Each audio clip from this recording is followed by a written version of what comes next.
오늘 설명드릴 내용은 개인 파산이 안 되는 경우, 이런 분들 개인 파산 안 됩니다. 여기에 대해서 설명을 한번 드리겠습니다. 나는 일도 하기 힘든데, 나는 몸이 아픈데, 나는 취업을 하기 힘든데, 나이도 많은데, 이런 사유들로 인해서 소득 활동을 하기가 어려우니까 분할 변제를 할 수가 없다. 조금도 변제하기 힘들기 때문에 개인회생을 하기 힘들다. 나는 파산을 하고 싶다. 이렇게 희망하시는 분들이 많이 계시잖아요.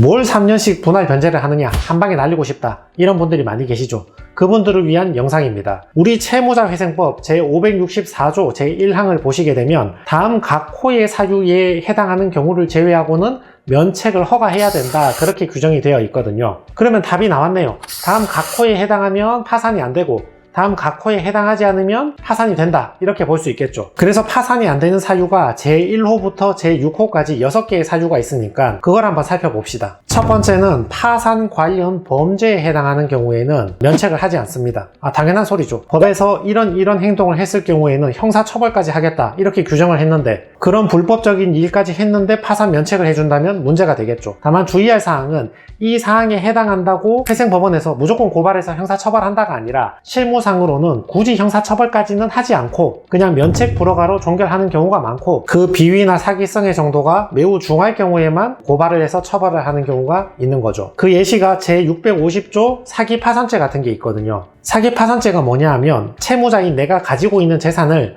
은닉하거나 숨기거나 남의 명의로 잠깐 돌려놓고 빼돌려서 숨기거나 아니면 아주 헐값에 처분해버린다거나 이렇게 해서 채권자를 해하는 행위들 있죠. 이게 사기파산죄의 구성요건에 해당하거든요. 이런 행위들을 했을 경우에는 파산 면책을 불허가할 수 있다. 제651조 과태파산죄라는 행동도 있거든요. 이거는 뭐냐 하면 내가 신용거래로, 예를 들면 신용카드 같은 걸로 물건을 산 다음에 현저히 싼 가격에 팔아버리는 거죠. 쉽게 말하면 카드 깡 같은 거 있잖아요. 물건 사서 싸게 팔아가지고 현금 마련하는 이런 행위들. 또는 특정 채권자한테 그 사람이 나한테 돈을 빌려준 적이 없다는 게 아니라 돈 빌려준 건 맞는데 그 채권자한테만 내 부동산의 저당권을 설정해 준다거나 그 채권자한테만 변제를 해준다거나 이런 행동이 과태파산죄에 해당할 여지가 있거든요. 이런 것들도 면책 불허가할 사유가 됩니다.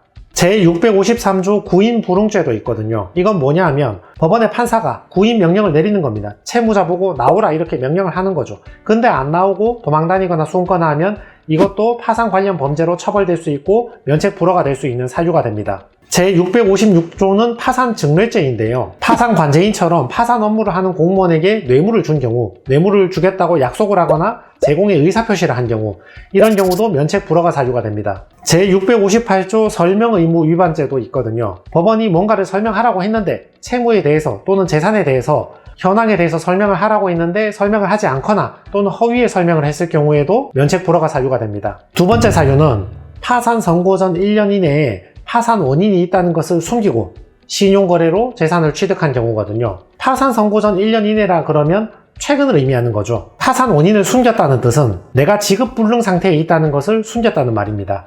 지급불능 상태라 하면 변제기에 이행해야 될 의무에 대해서 일반적으로 계속적으로 변제가 불가능한 상태를 의미하거든요. 쉽게 말하면 카드값이나 이자 낼 그 날짜가 돌아왔는데 낼 돈이 없다, 그런 말입니다. 이런 상태에 있음에도 불구하고 자기가 변제할 능력이 안 된다는 것을 알면서도 신용거래로 재산을 취득하는 행위, 예를 들면 신용카드를 통해서 물건을 취득한다거나 신용대출을 통해서 현금을 대출받아서 이익을 취하는 행위들, 이런 행위들을 했을 때는 면책 불허가 사유가 된다, 이 뜻입니다. 쉽게 말하면 돈을 갚을 능력이 안 됨에도 불구하고 신용카드를 이용해서 물건을 사거나 대출을 받은 경우를 의미합니다. 요거는 면책 불허가 사유하고 별개로 우리 형법에서 말하는 사기죄의 전형적인 모습이죠. 세 번째 사유는 허위 서류를 제출하거나 허위 설명을 하는 경우입니다.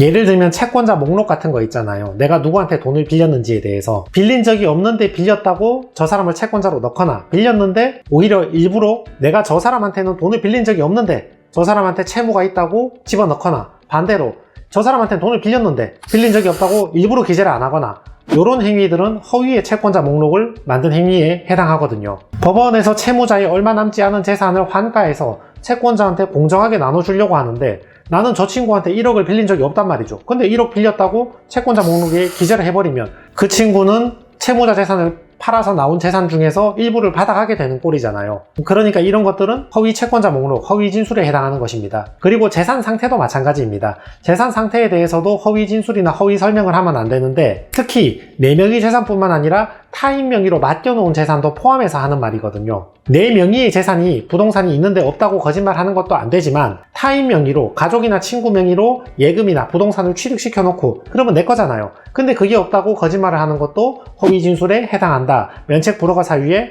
해당한다. 이런 말입니다. 네 번째 사유는 파산 면책된 지 7년 이내에 재신청하거나 회생 면책된 지 5년 이내에 재신청하는 경우에는 받아주지 않습니다. 이것도 면책 불허가 사유입니다. 물론 저는 채무자 편을 드는 변호사이고 채무자님들의 형편이 힘드니까 오죽하면 회생 파산까지 알아보겠는가, 어떻게든 탕감을 해서 다시 사회에 복귀시켜야 하지 않겠는가, 그런 생각을 가지고 있지만 그래도 또 한편으로는 이 파산이나 회생이란 제도를 연달아서 2번, 3번, 4번 계속 쓰면 그거는 문제가 있는 거잖아요. 채권자가 당연히 돈을 받을 권리가 있는데 그 돈 받을 권리를 없애가지고 채무자를 사회에 복귀시키는 건데 2번, 3번, 4번 계속 남용을 한다면 이거는 문제가 있는 거죠. 그래서 일정한 기간의 제한을 두거든요. 파산 재판을 시작해서 선고 나고 면책 결정 나고 재판이 다 끝나잖아요. 그리고 이 날로부터 7년 내에는 파산을 또 신청하면 안 됩니다. 그리고 회생을 신청했을 경우에는 개시 결정 나고 인가 결정 나고 3년 변제를 마치면 면책 결정을 받게 되죠. 그 면책 결정을 받은 날로부터 5년 내에는 파산을 신청할 수가 없습니다. 단 이와 비교할 개념이 회생을 진행하다가 내가 개인적인 사유로 회생 신청한 걸 취소를 해버린다거나 또는 법원에서 서류가 부족하다고 기각이 됐을 경우에는 내가 3년 변제를 완성한 적이 없잖아요. 면책 받은 적이 없잖아요. 그러니까 그 하자 있는 사유만 보완하면 바로 재신청이 가능합니다. 5번째 사유는 이 법에서 정한 의무를 위반했을 경우입니다. 근데 방금 보셨으면 아시겠지만 1호부터 4호 사유에 웬만한 비위나 사기성 행위들은 전부 열거가 되어 있거든요.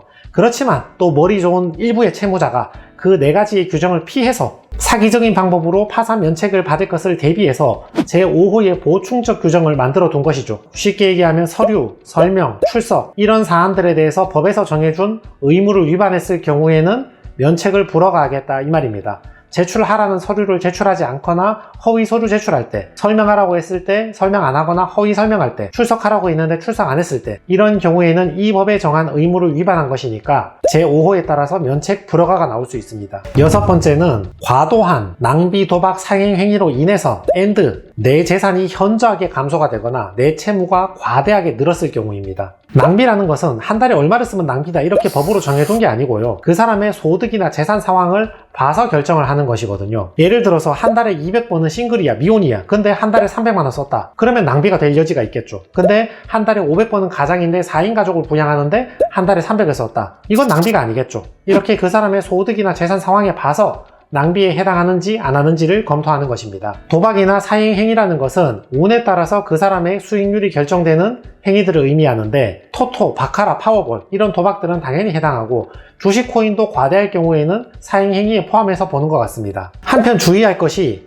낭비 도박이나 주식 코인 토토 같은 게 한 푼이라도 있다고 파산을 절대 안 해준다 그런 게 아니고요. 이런 행위들로 인해서 현저한 재산의 감소나 과대한 채무의 증가가 있어야 되거든요. 그러니까 돈 몇 푼 쓴 거는 여기에 해당하지 않지만 내 채무의 일정한 부분을 차지하는 경우에는 그럴 때만 파산 면책 불허가 사유로 한다 그런 뜻이니까 아주 소액으로 재미삼아 한두 번 해보신 분들은 너무 염려하실 필요는 없습니다. 한편 이런 질문도 많이 하시거든요. 내가 예전에 원래 가지고 있는 재산이 1억이 있었는데 도박 탕진은 이 내가 모아놓은 재산으로 날린 거고 그 다음에 지금 파산하려고 빌려온 저 돈 채무 저거는 내가 도박에 쓴 게 아니라 그냥 생활비로 썼다 이렇게 말씀하시는 분이 계시거든요. 근데 방금 규정을 들으셨겠지만 현저한 재산의 감소나 채무의 과대한 증대를 똑같이 규정을 했기 때문에 도박적인 행위로 재산을 날렸든 채무 증가의 원인이 됐든 크게 가리지 않고 그런 사유가 있는 사람이 파산을 시도하게 되면 면책 불허가 사유에 해당하는 것은 마찬가지입니다. 자, 이상과 같은 6가지 각 호의 사유에 해당을 하게 된다면 면책 불허가에 해당할 여지가 있고 여기 각 호에 해당하지 않으면 면책을 허가하게 되는 것입니다.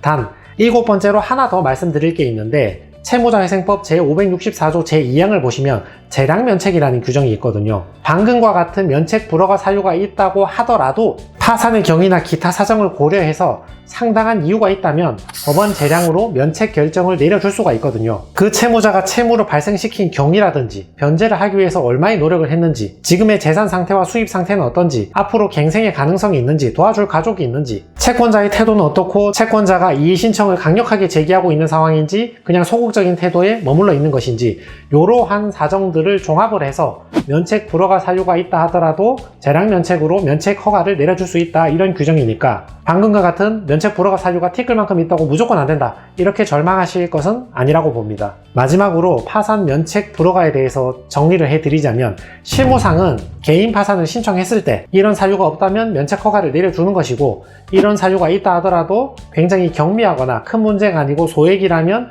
재량 면책을 얼마든지 내려줄 수 있는 것이고 금액이 상당 부분 된다고 하더라도 나는 부모님이나 가족의 도움으로 법원에서 달라는 환수금을 일부 주고 면책 받는 것이 좋다. 이런 사람들 같은 경우는 환수금 조건으로 면책 결정을 받는 경우도 많으니까 어떤 하자가 있다 하더라도 구체적인 사항에 따라서는 면책 결정을 받아낼 방법이 존재하니까 더 구체적인 사안은 상담을 통해서 한번 알아보시는 게 좋을 것 같습니다.